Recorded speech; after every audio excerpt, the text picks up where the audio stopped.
Coastal association ജില്ലാതല പരിസ്ഥിതി വാരാചരണത്തിന് സമാപനം കുറിച്ചു. ജൂൺ 2 ലോക പരിസ്ഥിതി ദിനത്തിൽ നഗരസഭാ പിതാവ് സനീഷ് ജോർജ് വൃക്ഷത്തൈ തട്ടുകൊണ്ട് തുടങ്ങിവെച്ച പരിസ്ഥിതി ദിനാചരണം ആണ് 11/5/2024 മണക്കാട് സ്കൂൾ ഓഡിറ്റോറിയത്തിൽ വെച്ച് ഇടുക്കി കളക്ടർ ബഹുമാന്യായ ഷീബ ജോർജ് സമാപന ചടങ്ങ് ഉദ്ഘാടനം നിർവഹിച്ചത്. ജില്ലാതല പരിസ്ഥിതി ദിന വാചാരണത്തിലും വൃക്ഷത്തൈകൾ നടുന്നതിനും നട്ട വൃക്ഷത്തൈകൾ സംരക്ഷിക്കുന്നതിലും യുവാക്കൾക്ക് ട്രെക്കിങ്ങിലൂടെ പ്രകൃതിയെ തൊട്ടറിയുന്നതിനും കണ്ടറിയുന്നതിനും എല്ലാ വർഷവും വനാന്തര മേഖലകളിലേക്കുള്ള ട്രെക്കിംഗ്, സ്പോർട്സ് തുടങ്ങിയ പ്രവർത്തനങ്ങളിലൂടെ തൊടുപുഴക്കാർക്ക് നിറസാന്നിധ്യമാണ് എൻ രവീന്ദ്രൻ കോലാനി. മണക്കാട് സ്കൂളിൽ നടന്ന സമാപന ചടങ്ങിലേക്ക് അവർക്കും സ്വാഗതം.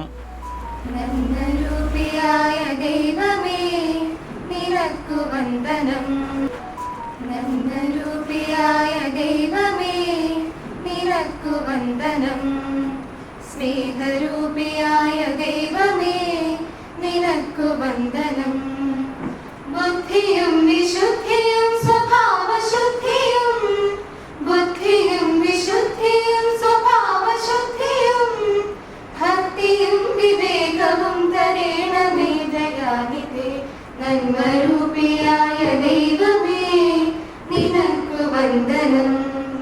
സ്നേഹരൂപിയായ ദൈവമേ നിനക്കു വന്ദനം. ഏകലാലയം നമുക്കു നിത്യവും വസിച്ചിടാം, ഏകലാലയം നമുക്കു നിത്യവും വസിച്ചിടാം. എത്രയും മണക്കാട് സ്കൂൾ ഓഡിറ്റോറിയത്തിൽ വെച്ച് നടന്ന ഈ ചടങ്ങിൽ ഹയർ സെക്കൻഡറി സ്കൂളിലെ NSS unit, scout and guidance school unit, red cross സംഘടന, സ്കൂൾ എക്കോ ക്ലബ് യൂണിറ്റുകളുടെയും സഹകരണ മനോഭാവത്തോടെയാണ് പ്രകൃതി ദിന വാരാഘോഷം വിജയകരമായി പൂർത്തീകരിച്ചത്. യൂത്ത് കോസ്റ്റൽ അസോസിയേഷൻ സംസ്ഥാന പ്രസിഡന്റ് ഡോക്ടർ സി ഹരിദാസ് അധ്യക്ഷത വഹിച്ച ഈ യോഗത്തിൽ ബഹുമാനിയായ ഇടുക്കി കളക്ടർ ഷീബ ജോർജ് ഭദ്രദീപം തെളിയിച്ചു. ദേശീയ ചെയർമാൻ മനോജ് ജോഹരി മുഖ്യാതിഥിയായി. ഗ്രാമപഞ്ചായത്ത് president Tony Kuriakose, youth coastal association ഭാരവാഹികളായ N Ravindran, school principal Bindu P, Sreeja P, school PTA president Anoop Thayyil, NSS program officer Ashamol KR ആശംസകൾ പ്രസംഗിച്ചു. ഉദ്ഘാടന വേളയിൽ ബഹുമാനിയായ ഷീബ ജോർജിൻ്റെ സന്ദേശം വളരെ വിലപ്പെട്ടതായിരുന്നു. ഇടുക്കി യൂത്ത് കോസ്റ്റൽ അസോസിയേഷൻ്റെ പ്രവർത്തനങ്ങൾ വളരുന്ന തലമുറയ്ക്ക് പാഠ്യപദ്ധതിയാവണം. ഇപ്പോൾ നമ്മൾ അനുഭവിക്കുന്ന വരൾച്ചയ്ക്കും വെള്ളപ്പൊക്കത്തിനും തിരിച്ചടികൾ അനുഭവിച്ച് അറിയുന്നത് അടുത്ത തലമുറകൾക്ക് ഇത് വരാതിരിക്കാൻ നിങ്ങൾ ഓരോരുത്തരും കാവലാൾ ആകണം. യൂത്ത് കോസ്റ്റൽ അസോസിയേഷൻ്റെ പ്രവർത്തനങ്ങൾ നിങ്ങൾ മുതൽ കൂട്ടാക്കണം. നിങ്ങൾ ഓരോരുത്തരും പ്രതിജ്ഞാബദ്ധരാവണം എന്നുള്ള നല്ല സന്ദേശമായിരുന്നു ഈ പ്രോഗ്രാമിൽ കുട്ടികൾക്ക് ഉണർവും ഉന്മേഷവും ഉണ്ടായത്. സ്കൂളിലെ NSS യൂണിറ്റ് മറ്റ് സംഘടനകളുടെയും ടീച്ചർമാരുടെയും അകമഴിഞ്ഞ പ്രവർത്തനമാണ് ഈ വാരാഘോഷം ഇത്രയും വിജയകരമായി പൂർത്തീകരിച്ചതെന്നും ഇവരുടെയൊക്കെ നല്ല സഹകരണ മനോഭാവം കൊണ്ടാണ് പ്രകൃതി സംരക്ഷണത്തിലേക്കുള്ള വേണ്ട പ്രകാശവും ഊർജവും നൽകുന്നത് എന്ന് ഈ സ്കൂളിൻ്റെ പരിസരവും മുറ്റവും കാണുമ്പോൾ തന്നെ ഒറ്റനോട്ടത്തിൽ മനസ്സിലാകുമെന്ന് വിലയിരുത്തി. ഭദ്രദീപ പ്രകാശത്തിന് ശേഷം ഉദ്ഘാടന പ്രസംഗം. നമുക്കൊക്കെ അറിയാവുന്നതുപോലെ ജൂൺ 5 അന്താരാഷ്ട്ര പരിസ്ഥിതി ദിനം നമ്മൾ എല്ലാ വർഷവും വളരെ വിപുലമായ രീതിയിൽ ആഘോഷിക്കുന്നു. അതോടൊപ്പം അതിൻ്റെ ഒരു വീക്ക് ഒരു വാരം അല്ലെങ്കിൽ ഒരു വീക്ക്ലി പ്രോഗ്രാം ആയിട്ടും അതിനെ കൊണ്ടാടാറുണ്ട്. ഇതിൻ്റെയൊക്കെ ഭാഗമായിട്ടാണ് നമ്മൾ ഓരോരുത്തരും ജൂൺ 5 രാവിലെ നമ്മുടെ സ്കൂളിൽ, കോളേജിൽ, നമ്മുടെ ഓഫീസുകളിൽ, നമ്മുടെ സമൂഹത്തിലും ഒക്കെ ഒരു തൈ നട്ടുവെക്കാറുണ്ട്. ഇവിടെ ഇരിക്കുന്ന എല്ലാവരും കുട്ടികളായതുകൊണ്ട് ഞാനൊരു ചോദ്യമാണ് ചോദിക്കാൻ ഉദ്ദേശിക്കുന്നത്. കഴിഞ്ഞ 2023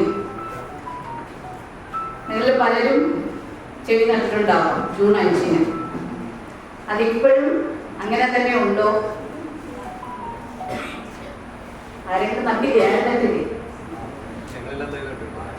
കുട്ടികളാരും നട്ടില്ല. അതിലേതെങ്കിലും ഒരു തൈ നട്ടു വളർത്തിയതുണ്ടോ? ആരും മിണ്ടുന്നില്ല.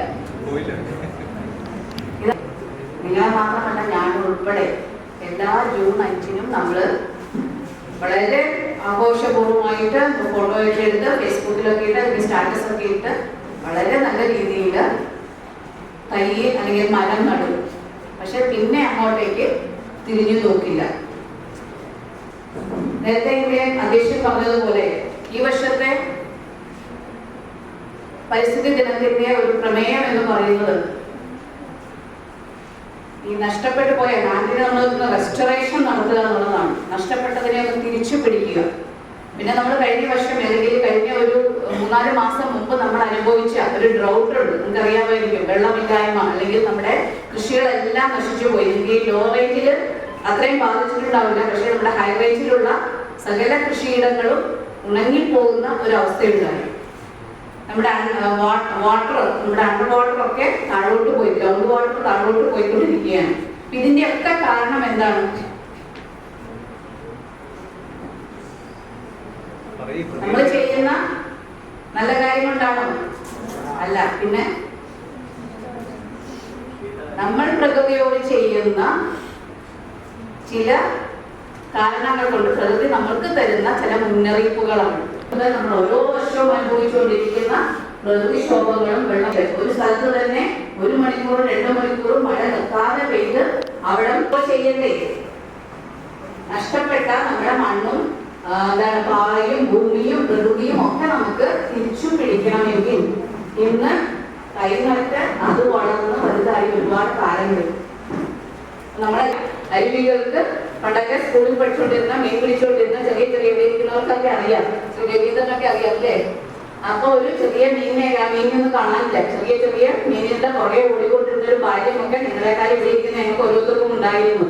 പക്ഷെ അത് ഒരു മഴ പെയ്തു കഴിഞ്ഞാൽ നമ്മുടെയൊക്കെ മുറ്റത്ത് വെള്ളം കയറും, അല്ലെങ്കിൽ ലാൻഡ് സ്ലൈഡ് ഉണ്ടാവും, ഇത് പോകാനുള്ള സ്ഥലമില്ല. ഇതൊക്കെ ഇനി ഇറങ്ങിയേ മതിയാകും. നമുക്ക് തിരിച്ചു പിടിക്കണം, നമ്മുടെ പ്രകൃതിയെ തിരിച്ചു പിടിക്കണം. അതിനൊക്കെ വേണ്ടിയിട്ടാണ് ഈ ഭോപ്പാലിൽ നിന്നൊക്കെ ഇദ്ദേഹമൊക്കെ ഇവിടെ വന്ന് ഇവിടെ ഇരുന്ന് നിങ്ങൾക്ക് വേണ്ടിയിട്ട് ഇങ്ങനെയുള്ള കാര്യങ്ങൾ ചെയ്യുന്നത്. ഒരു വെറും